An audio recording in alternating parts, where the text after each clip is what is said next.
السلام علیکم ناظرین، آپ دیکھ رہے ہیں نور کعبہ ٹی وی۔ اگر آپ نے ہمارے چینل کو ابھی تک سبسکرائب نہیں کیا تو سبسکرائب کر لیں اور ساتھ ہی دیے گئے بیل آئیکن کو پریس کریں تاکہ ہماری ہر آنے والی نئی ویڈیو آپ تک بآسانی پہنچ سکے۔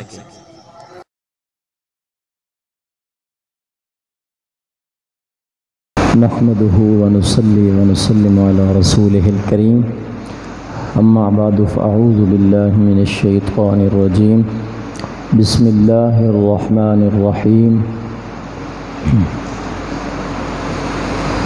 قل ان صلاتي ونسكي ومحياي ومماتي لله رب العالمين، صدق الله العظيم۔ اللهم صل وسلم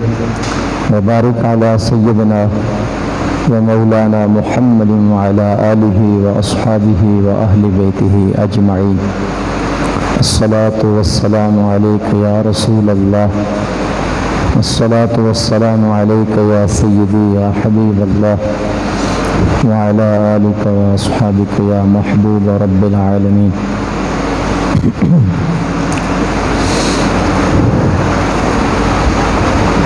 حمد و صلات کے بعد معزز سامعین حضرات، توفیق باری تعالیٰ سے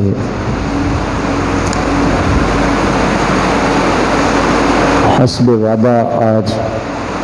لفظ قربانی کے چند اہم اور ضروری پہلوؤں پر توجہ حاصل کرنا اور قربانی کے لفظ کے مختلف مفاہیم کو سمجھنا اور اس کو ذہن میں رکھنا، یہ آج ہماری گفتگو کا حصہ ہے۔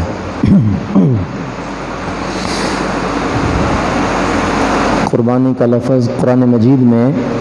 استعمال ہوا اور اس کا مادہ ہے قرب،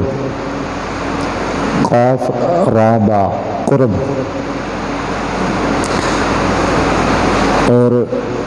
اس کو ہمارے عرف عام میں لفظ قربانی مخصوص ایک جانور کے ذبح کرنے کے لیے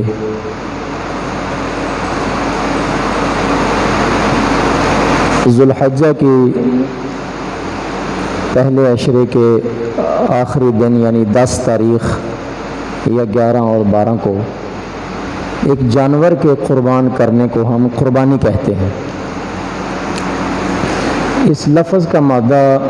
قرب ہے اور قربانی کی تعریف میں مفسرین نے یہ لکھا ہے کہ کل ما یتقرب القربان کل ما یتقرب بہ العبد الی اللہ عز وجل، کہ قربانی کہتے ہیں ہر وہ عمل جس کے ذریعے بندہ اپنے رب کا قرب حاصل کرتا ہے، ہر وہ عمل، ہر وہ چیز جس کے ذریعے سے بندہ اپنے رب کا قرب حاصل کرتا ہے اس کو قربانی کہا جاتا ہے۔ یہ تفسیر خازن میں، تفسیر مزری میں اس کی تعریف کی گئی۔ اب وہ عمل جس کے ذریعے بندہ اللہ کا قرب حاصل کرتا ہے وہ ایک جانور کی قربانی بھی ہو سکتی ہے، ویسے ہی مالی قربانی روپے پیسے کی شکل میں بھی وہ قربانی ہو سکتی ہے، اور کوئی ایسا نیک عمل کہ جس کے ذریعے بندہ اللہ تبارک و تعالیٰ کا قرب حاصل کرتا ہے، وہ عمل جو ہے وہ بھی جو اس نے رب کی رضا کے لیے کیا اس میں بھی اس بندے کی بڑی قربانیاں ہوتی ہیں۔ اللہ کی رضا پانے کے لیے انسان کو بہت سی قربانیاں دینا پڑتی ہیں۔ اللہ کا قرب پانے کے لیے قربانی دیے بغیر بندہ قرب نہیں پا سکتا۔ یہ جو جانور کی قربانی ہے یہ تو ایک مخصوص ایک شعبہ ہے قربانی کا، ایک جہت ہے، لیکن لفظ قربانی کے اندر صرف یہ جانور ہی نہیں اور بہت ساری قربانیاں شامل ہیں۔ دین اسلام آج پوری دنیا میں پہنچا اور پوری دنیا میں اس دین کے جھنڈے جو ہیں وہ لہرائے گئے، تو سوال پیدا ہوتا ہے کہ مکے کے پہاڑوں سے اٹھنے والی ایک آواز، اس میں اتنی توانائی کیسے آ گئی کہ وہ آواز دنیا کے کونے کونے میں پہنچ گئی اور پوری دنیا کے اندر لوگوں نے اس آواز کو فالو کیا اور اس آواز کو قبول کیا، اور کلمہ پڑھ کے مسلمان ہونے والوں کی تعداد آج کروڑوں میں نہیں اربوں میں ہے۔ تو اس کی وجہ کیا ہے؟ تو غور کریں گے تو آپ کو یہی سمجھ آئے گا، اس کے پیچھے قربانیاں ہیں، اس کے پیچھے قربانیاں ہیں، مالی قربانیاں، جسمانی اور جانی قربانیاں، خواہشات نفسانی ان کی قربانیاں۔ کیا تاریخ اسلام کو پڑھنے والا شخص رسول اللہ صلی اللہ علیہ وسلم کی دی ہوئی قربانیوں کو بھول سکتا ہے؟ کیا جس کو اسلام کی ہسٹری معلوم ہے وہ سیدہ خدیجۃ الکبریٰ ام المومنین رضی اللہ تعالی عنہا، ان کی قربانیوں کو بندہ نظر انداز کر سکتا ہے؟ جس شخص کو اسلام کی تاریخ معلوم ہے وہ اس اسلام کے پہلے صوفی سیدنا صدیق اکبر رضی اللہ تعالیٰ عنہ کی قربانیوں کو بھول سکتا ہے؟ مالی قربانیوں میں حضرت عمر فاروق کا کردار ناقابل فراموش ہے۔ مالی قربانیوں میں حضرت عثمان غنی کی قربانیاں سر فہرست ہیں۔ مالی قربانیوں میں حضور کے اصحاب اور حضور کی اہل بیت کی قربانیاں بے شمار اور بے حساب قربانیاں ہیں اور بے مثال قربانیاں ہیں۔ اپنی کیفیت کے اعتبار سے اور اپنی حقیقت کے اعتبار سے صحابہ اور اہل بیت کی قربانیاں بے مثال قربانیاں، ان کی قربانیوں کی کوئی مثال رہتی دنیا تک نہیں پیش کر سکتا۔ ایک یہ کہ انہوں نے وہ قربانیاں پیش کی کہ جس کا تصور کوئی بندہ نہیں کر سکتا، اور ایک یہ کہ ان کی قربانیوں میں اخلاص اتنا زیادہ تھا، ان کی قربانیوں میں رضا الہی کی تلاش اس قدر تھی، ان کی قربانیوں میں اللہ کی خوشنودی کو اس قدر پیش نظر رکھا گیا۔ آقا حضور نبی پاک صلی اللہ علیہ وسلم نے خود فرمایا کہ اگر میرا صحابی ایک مٹھ جو وہ اللہ کی راہ میں خرچ کرے اور بعد میں آنے والا کوئی مسلمان احد پہاڑ کے برابر سونا اللہ کی راہ میں خرچ کرے، میرے صحابی کا ایک مٹھ جو کا اجر اللہ تعالیٰ زیادہ عطا فرمائے گا۔ اب یہ بظاہر قربانی ایک مٹھ جو، تھوڑے سے جو ہوتے، اور کہاں سونا احد پہاڑ، کئی میلوں پر پھیلا ہوا احد پہاڑ اور سونے کی قربانی، مگر اجر برابر نہیں۔ وجہ وہاں جتنا اخلاص ہے، جس قدر تقوی ہے، جس قدر اللہ کے پیارے محبوب علیہ الصلوۃ والسلام کی صحبت بابرکت میں رہ کر ان کے قلب کی صفائی ہے، وہ بعد والے مسلمانوں کو اتنا حصہ نہیں نصیب ہو سکتا۔ وہ صحابہ کا نصیب تھا کہ ان کو ان کا نصیب ملا، اور اس نصیب کو بعد والا کوئی بندہ بھی نہیں پہنچ سکتا۔ تو قربانیوں کی تعداد، معیار، ان کی کیفیت، ہر اعتبار سے ان کی قربانیاں لاجواب ہیں اور بے مثال۔ پھر مالی قربانیوں کے بعد اگر آپ جسمانی قربانیوں کی طرف آئیں، اس اسلام کو سر بلند کرنے کے لیے، اس اسلام کے نظریے کو پھیلانے کے لیے صحابہ کی جسمانی اور جانی قربانیاں وہ اس قدر ہیں کہ چشم فلک بھی محو حیرت ہے، اور تاریخ انسانی کے اندر اتنے سچے اور مخلص لوگوں کا ڈھونڈنا مشکل نہیں، ناممکن ہے، مشکل ہی نہیں ناممکن ہے۔ اس قدر سچے لوگ جنہوں نے اپنی جان کے نذرانے پیش کیے۔ حضرت سیدنا سمیہ رضی اللہ تعالی عنہا جو اسلام کی پہلی شہیدہ ہیں، اسلام کی خاطر جس نے سب سے پہلے اپنی جان پیش کی، سب سے پہلے جن کی جان چلی گئی اسلام کی خاطر، وہ ایک عورت ہے، اس کا نام حضرت سمیہ ہے، اور اسی وقت ان کے ساتھ ان کے شوہر کو شہید کیا گیا۔ مکہ المکرمہ میں جان سے کتنے صحابہ اکرام کو جان کا نذرانہ پیش کرنا پڑا اسلام کے لیے۔ جنگ بدر میں 14 صحابہ اکرام کی شہادت ہوتی ہے، جنگ احد میں تقریباً 70 صحابہ اکرام کی شہادت ہوتی ہے، مختلف غزوات میں حضور کے صحابہ کی جان نثاریاں اور وفاداریاں، اور پھر آپ حضور صلی اللہ علیہ وسلم کی اہل بیت میں سے سب سے بڑا معرکہ اپنی جان کے نذرانے پیش کرنے کا اسلام کی سربلندی کے لیے اور نظریہ اسلام کے تحفظ کے لیے، وہ میدان کربلا کے اندر کتنی جانوں کا نذرانہ ہے۔ تو یہ جانی قربانیاں ہیں۔ اس کے علاوہ جو جسمانی مشقت، جسمانی تکلیف اور جسمانی اذیتیں اور جسمانی طور پر جو سزائیں دی گئیں، وہ ایک الگ داستان ہے۔ حضرت بلال کی قربانیوں کو کوئی بھول سکتا ہے؟ حضرت ابو بکر صدیق نے جب کلمہ پڑھا تو جو تشدد ان پہ کیا گیا، کیا وہ کوئی بھولنے والی ہسٹری ہے؟ حضرت عثمان غنی نے جب کلمہ پڑھا تو چٹائی میں لپیٹ کر آگ لگا دی گئی اور دھونی دی گئی، کیا یہ بات کوئی بھولی جا سکتی؟ صحابہ کرام کی جسمانی قربانیاں، اذیتیں دی گئیں، جسم کاٹے گئے اور گرم ریت کے اوپر لٹایا گیا۔ حضرت بلال رضی اللہ تعالیٰ عنہ کو اور دیگر کثیر التعداد صحابہ کرام علیہم الرضوان کو، یہ ان کی جسمانی قربانیاں ہیں۔ جسمانی قربانیوں کے بعد خواہشات نفسانی، نفس کی خواہشات کو قربان کر دینا۔ جس بندے کو یہ چیز نصیب ہو گئی، اس کے لیے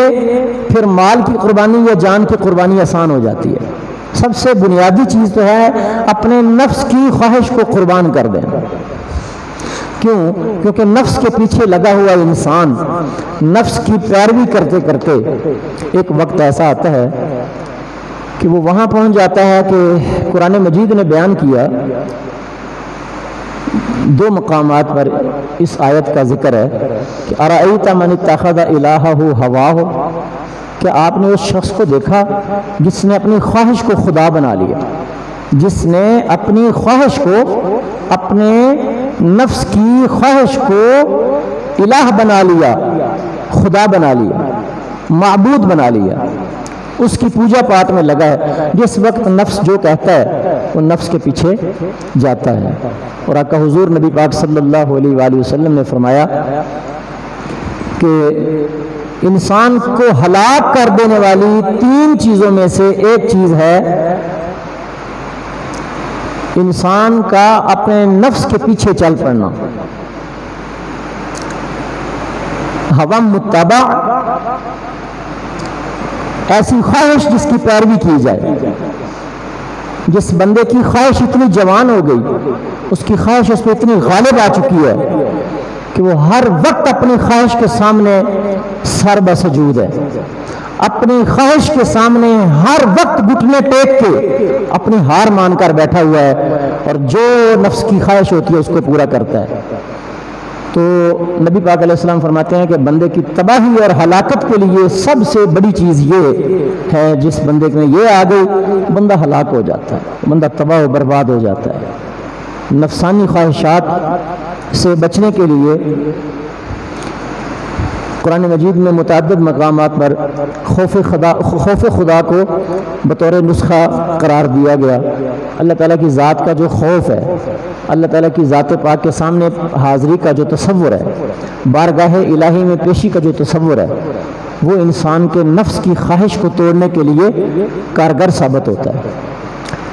تو نفسانی خواہشات کی قربانیاں صحابہ کرام علیہم الرضوان نے اتنی دی ہیں کہ جن کو گنا نہیں جا سکتا۔ اس قدر کثیر تعداد میں اپنے نفس کی خواہشات کو انہوں نے اسلام پر قربان کر دیا، اور اسلام کی سربلندی کے لیے اپنی نفسانی خواہشات کو نہیں دیکھا، یہ دیکھا ہے کہ اسلام کی سربلندی کس چیز میں ہے۔ آج ہم چھوٹی چھوٹی باتوں پہ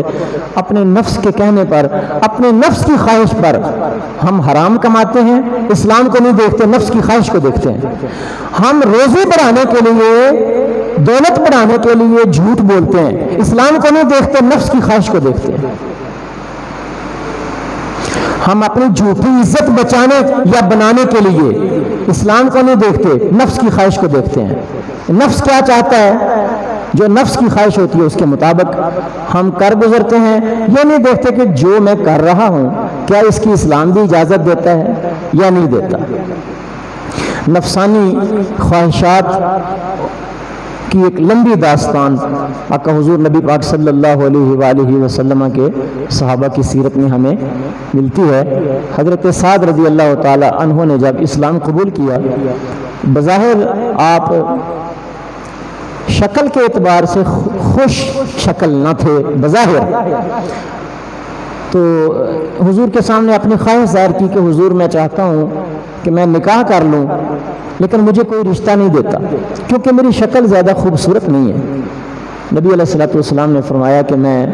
اپنے ایک غلام عمر بن وہب کے گھر تجھے بھیجتا ہوں، ان کی ایک جوان بیٹی ہے، جاؤ چلے جاؤ، میرا قاصد بن کے چلے جاؤ، ان کو جا کے کہنا، انہوں نے ابھی نئے نئے اسلام قبول کیا تھا، ان کی بیٹی بھی مسلمان تھی، تو کہا جاؤ ان کو جا کے کہنا کہ مجھے رسول اللہ نے فرمایا ہے کہ تیری بیٹی کا رشتہ میں نے اپنے سعد کے لیے قبول فرما لیا ہے۔ اچھا یہ گئے، انہوں نے جا کے دروازہ بجایا، وہ باہر آئے تو کہنے لگے کہ مجھے حضور نے بھیجا ہے، نبی پاک صلی اللہ علیہ وسلم فرماتے ہیں کہ تمہاری بیٹی جو ہے اس کا رشتہ حضور نے میرے ساتھ کر دیا ہے۔ تو عمر بن وہب چونکہ ابھی نئے نئے مسلمان ہوئے تھے تو دل میں خیال آیا کہ اب یہ پتہ نہیں یہ درست کہہ رہے ہیں یا خود اپنی طرف سے ہی کہہ رہے ہیں یا حضور نے واقعی بھیجا ہے۔ تو دل میں یہ خیال آیا اور ان کو واپس بھیج دیا، کہنے لگے کہ تم جاؤ واپس، میں خود حضور کی بارگاہ میں حاضر ہو کے بات کرتا ہوں، تم جاؤ واپس، میں خود حضور کی بارگاہ میں جا کے بات کرتا ہوں۔ یہ بات ان کی بیٹی نے گھر میں بیٹھے سن لی تو دوڑ کے دروازے تک آئی اور اپنے والد سے کہا، نا ابا جان، حضور نے بھیجا، ان کو واپس نہ بھیجو، یہ شخص رسول اللہ کا بھیجا ہوا شخص ہے، اس کو واپس نہ جانے دو۔ اپنے نفس کی خواہشات نہیں، حضور کا حکم دیکھنا ہے کہ حضور کا حکم کیا ہے۔ اچھا گئے سرکار کی پاک بارگاہ میں، لیکن اتنے میں ساتھ جا چکے تھے اور انہوں نے حضور کو جا کے بتا دیا کہ یا رسول اللہ میں گیا ہوں، میں نے آپ کا پیغام دیا۔ انہوں نے میرے ساتھ آگے سے یہ رویہ اپنایا اور اس طرح کا مجھے انہوں نے جملہ بولا ہے کہ تم جاؤ واپس، میں حضور سے خود بات کر لوں گا آ کے۔ وہ پیچھے سے یہ بھی پہنچ گئے۔ ان کی بیٹی نے سمجھایا کہ ابا جی آپ نے ٹھیک نہیں کیا، آپ نے یہ دیکھا ہے کہ آنے والا شخص جو تھا اس کی شکل اچھی نہیں تھی، آپ نے یہ نہیں دیکھا جس نے بھیجا ہے اس کی شکل کیسی، جس نے بھیجا ہے آپ نے اس کا چہرہ نہیں دیکھا، ہم نے اس کا چہرہ تو نہیں دیکھنا، ہم نے تو یہ دیکھنا ہے بھیجنے والا محبوب کون ہے۔ تو جلدی جاؤ، جلدی پہنچو حضور کی بارگاہ میں اور جا کے معذرت کرو اور حضور سے معافی مانگو اور عرض کرو کہ حضور جو آپ نے فیصلہ کیا ہمیں وہی قبول۔ گئے، جا کے انہوں نے آقا حضور نبی پاک صلی اللہ علیہ وسلم کے سامنے معذرت کی اور عرض کی، حضور اصل میں میرے دل میں یہ بات آئی کہ پتہ نہیں یہ شخص آپ کا بھیجا ہوا ہے یا خود ہی آ گیا ہے، آپ کا نام لے رہا ہے شاید، تو اس لیے میں نے یہ عرض کی تھی۔ حضور فیصلہ جو ہے نا وہ آپ کا ہی قبول ہے، جو آپ نے فیصلہ فرما دیا وہ فیصلہ ہمیں قبول ہے۔ تو سرکار کریم علیہ السلام نے فرمایا کہ سعد میں نے تیرا نکاح عمر کی بیٹی سے کر دیا، جاؤ۔ حضور نے کچھ درہم دیے اور فرمایا کہ جاؤ بازار سے کچھ سامان خرید لو، اپنی اہلیہ کے لیے کچھ ضروری چیزیں خرید لو اور ان کے پاس جاؤ۔ یہ بازار گئے تو اتنے میں حضور نبی پاک علیہ الصلوۃ والسلام نے کسی غزوے کی تیاری کا اعلان فرمایا اور کسی قاصد کو بھیجا کہ مدینے کے گلیوں میں اعلان کر دو کہ حضور جہاد کے لیے تیاری کا حکم دے رہے ہیں، اور ساتھ اس وقت بازار کے اندر کچھ چیزیں خریدنے میں مصروف تھے، بس جو چیزیں خرید رہے تھے وہ چھوڑ دی اور ان پیسوں سے جہاد کا سامان خریدا اور حضور کے ساتھ جہاد پر چلے گئے اور اس جنگ میں شہید ہو کر اپنی جان کا نذرانہ پیش کیا۔ تو پھر میرے آقا صلی اللہ علیہ وسلم نے فرمایا کہ سعد کو دنیا دار رشتہ نہیں دیتے تھے، سعد کو رب نے جنت کی حوروں کا رشتہ عطا فرما دیا۔ اس کے پیچھے قربانیاں ہیں، دین کے پیچھے خواہشات نفسانی کو یوں قربان کیا صحابہ نے دین کی خاطر۔ یہ دین جو آج ہمیں پوری دنیا میں پھیلا ہوا نظر آ رہا ہے، یہ قربانیوں کے بغیر نہیں پھیلتا، اور اگر کوئی بھی چیز جب قربانی پیش کرتی ہے تو وہ مٹتی نہیں ہے۔ جب دیکھی ہسٹری میں نے تو مجھ کو یقین آیا کہ جسے مرنا نہیں آیا اسے جینا نہیں آیا۔ دانا ہم اسے زمین میں بو دیتے ہیں، بیج دیتے ہیں، بظاہر وہ زمین کے نیچے چلا گیا، مٹی میں چھپ گیا، دب گیا، بظاہر وہ ختم ہوا ہے، لیکن وہ ختم نہیں ہوا، اس نے کئی دانوں کو جنم دیا ہے آگے، اس نے کئی بڑولے بھرے ہیں، اس نے کتنے مکانات بھرے ہیں۔ مٹی کا پیالہ ٹھنڈا پانی ڈال کے جب اس میں پیتے ہیں کتنا مزہ آتا ہے، ٹھنڈے گھڑے کا پانی پیتے وقت کتنا مزہ آتا ہے، لیکن کبھی ان کی ہسٹری تو سنو کہ اتنے ٹھنڈک پہنچانے میں تم نے کتنی قربانیاں دی ہیں اور کتنی مشقتوں کو جھیلا ہے۔ تو گھڑے کی مٹی، پیالے کی مٹی بول کے کہتی ہے کہ پہلے مجھے کدالوں کے ذریعے اکھیڑا گیا اور کسی کے ذریعے مجھے کاٹا گیا، پھر مجھے باریک کیا گیا، بار بار مجھے کاٹا گیا، بار بار مجھے کاٹا گیا، پھر میرے اندر پانی ڈال دیا گیا، پھر مجھے مارا گیا، پھر مجھے گویا گیا، گوندا گیا، پھر مجھے مخصوص وہ لکڑی کے ساتھ کمہار نے مارا، پھر اس نے اپنے چکلے پہ رکھ کے مجھے گھمانا شروع کیا، پھر بنانا شروع کیا، پھر بن گئی، پھر سوکھنے کے لیے دھوپ میں ڈال دیا، پھر دھوپ برداشت کرتی رہی، پھر پکنے کے لیے آگ میں ڈال دیا، کتنے دن آگ میں جلتی رہی، پھر جا کے میرے اندر یہ ٹھنڈک آئی ہے جو پانی آج بھی سکون دے رہا ہے۔ اس کے پیچھے قربانیاں بڑی لمبی ہیں میرے بھائی۔ یہ مہندی ہے، ہاتھوں کو لگی ہوئی مہندی کتنی خوبصورت لگتی ہے،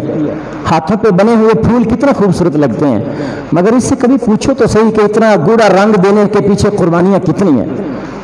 تو بونے سے لے کر کاشت کرنے سے لے کر اس کی پرورش، اس کی افزائش،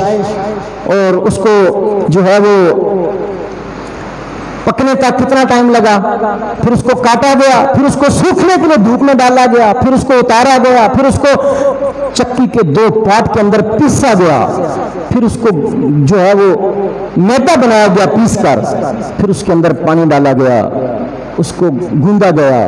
پھر اس میں رنگ آیا۔ تو پھر رنگ تو لگا ہوا ہاتھوں کو اچھا لگتا ہے، مگر اس کی پچھلی قربانیوں کو کون دیکھتا ہے؟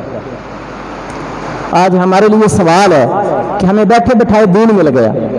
ہمیں بیٹھے بٹھائے گھر میں پیدا ہوئے، جس گھر میں کلمہ اسلام نصیب ہوا، ہم دنیا میں ماں کے پیٹ سے باہر آئے تو ہمارے کان میں حضور کے دین کی اذان پڑی گئی۔ ہم نے قربانی نہیں دی دین کے لیے، قربانیاں تو ان لوگوں نے دی جنہوں نے اپنی مال کی قربانیاں بھی دی، جان اور جسم کی قربانیاں بھی دی، خواہشات نفسانی کی قربانیاں بھی دی، اور آج ان کی دی ہوئی قربانیوں کا پھل ہمیں مل رہا ہے، اور قیامت تک دین اگر زندہ رہے گا تو حضور کے صحابہ کی قربانیوں کی بدولت زندہ رہے گا۔ اس لیے لفظ قربانی کا ایک صرف پہلو یہ ہے کہ ہم عید قربان کے اوپر گائے یا بھینس یا بکری یا کٹا یا چھترا دمبا وہ ذبح کرتے ہیں، تو ہمارے ذہن میں یہ ہے کہ قربانی کا یہ مفہوم ہے، حالانکہ بعض اوقات ہم جانور قربان کر کے پھر بھی قربانی نہیں دے رہے ہوتے۔ مجھے بتائیں، جس شخص نے اپنے قربانی کے جانور خریدے تو ریاکاری سے، جب تک رہے تو ریاکاری کرتا رہا، جب قربانی کر رہا تھا تب ریاکاری کر رہا تھا، اور آج کل اپنی قربانی کو کرتے وقت پھر ویڈیو بنا کے ریاکاری، پھر گوشت بانٹنے میں ریاکاری، پھر اپنی تعریفیں سننے کے لیے